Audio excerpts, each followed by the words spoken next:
క్యూనెన్ న్యూస్కు స్వాగతం. నిజామాబాద్ జిల్లా సిరికొండ మండల పరిధిలోని కొండాపూర్ గ్రామంలో ఈరోజు సర్దార్ సర్వాయి పాపన్న గౌడ్ 376వ జయంతిని తెలంగాణ రాష్ట్ర ప్రభుత్వం గుర్తించి అధికారికంగా జన్మదిన వేడుకలను రాష్ట్రంలో భాగంగా ఈరోజు నిజామాబాద్లోని మరియు కొండాపూర్ గ్రామంలో కౌండిన్య యూత్ మరియు గౌడ కుల సంఘ సభ్యుల సమక్షంలో rural MLA doctor Rekulapalli Bhupathi Reddy గారి అధ్యక్షతన వేడుకలు నిర్వహించారు. ముందుగా నూతనంగా నిర్మించిన సర్దార్ సర్వాయి పాపన్న గౌడ్ విగ్రహాన్ని ఆవిష్కరించి ఇట్టి వేడుకలు జరిపారు. ఈ కార్యక్రమంలో డీసీసీ జిల్లా ప్రధాన కార్యదర్శి వెల్మ భాస్కర్ రెడ్డి, గొల్ల ఎర్రన్న, సాయిరెడ్డి, సిరికొండ మండల అధ్యక్షులు బాకారాం రవి, మైనార్టీ సెల్ అధ్యక్షులు సయ్యద్ అసీఫ్, గౌడ సంఘం యూత్ అధ్యక్షులు అన్నారాం కిషోర్ గౌడ్, మహేష్ గౌడ్, రవీందర్ గౌడ్, సాయి కుమార్ గౌడ్, సందీప్ గౌడ్, రాకేష్ గౌడ్, శేఖర్ గౌడ్, లింబాద్రి గౌడ్ మరియు కుల పెద్దలు చంద్రం గౌడ్, చంద్రయ్య గౌడ్, రాజేశ్వర్ గౌడ్, ప్రణయ్ గౌడ్లతో పాటు కాంగ్రెస్ పార్టీ గ్రామ అధ్యక్షులు శ్రీధర్ పాల్గొన్నారు. అనంతరం ఎమ్మెల్యే భూపతిరెడ్డి మీడియాతో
గ్రామంలో ఈరోజు మన తెలంగాణ ముద్దుబిడ్డ, తెలంగాణ చరిత్రకారుడైనటువంటి వైతాళికుడైనటువంటి సర్దార్ పాపన్న గౌడ్ గారి జన్మదినం జరుపుకోవడం జరిగింది. ఈ సందర్భంగా ఆ మహానుభావుడి యొక్క విగ్రహాన్ని ఆవిష్కరించుకొని మరి 374 సంవత్సరాల జన్మదినాన్ని జరుపుకోవడం జరిగింది అందరూ మన గౌడ సోదరుల మధ్యన.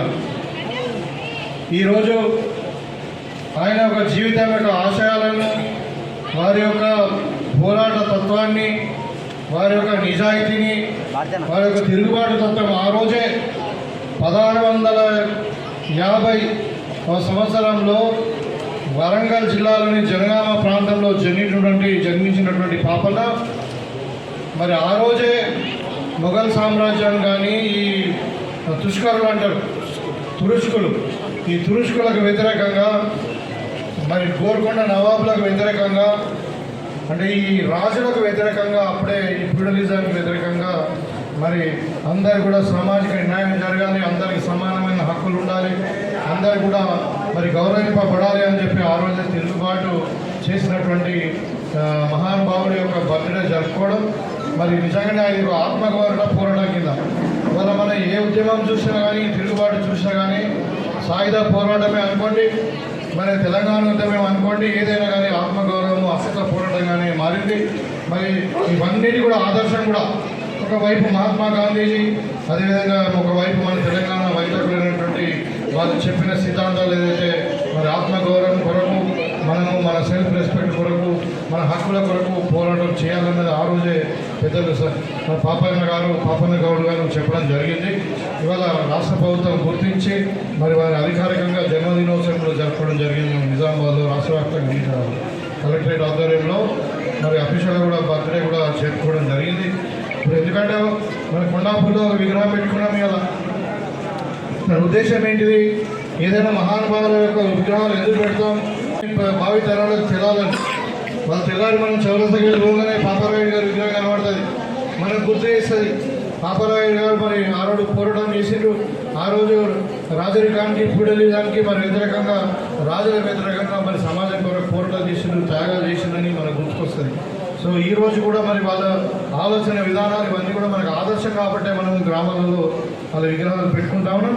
తప్పకుండా వాళ్ళ ఆశయాలను మనం పాటించినప్పుడే మరి మనం వాళ్ళకు నిజమైన నివాళులు అర్పించిన వాళ్ళం అవుతాం. కాబట్టి మనందరం కూడా సమసమాజం కొరకు, మరి దళిత పీడిత బహుజనుల కొరకు, ఎవరైతే వాళ్ళ హక్కుల కొరకు కానీ వాళ్ళకి కావాల్సినటువంటి వాళ్ళకి జరుగుతున్న అన్యాయం మీద మనం పోరాటం చేసి మరి మనం సమసమాజాన్ని దిశగా ఈ సమాజాన్ని తీసుకుపోవాల్సిన అవసరం ఉంది. కాబట్టి మరీ ముఖ్యంగా ఇవాళ కాంగ్రెస్ పార్టీ పరిపాలన మనం ఉన్నాం.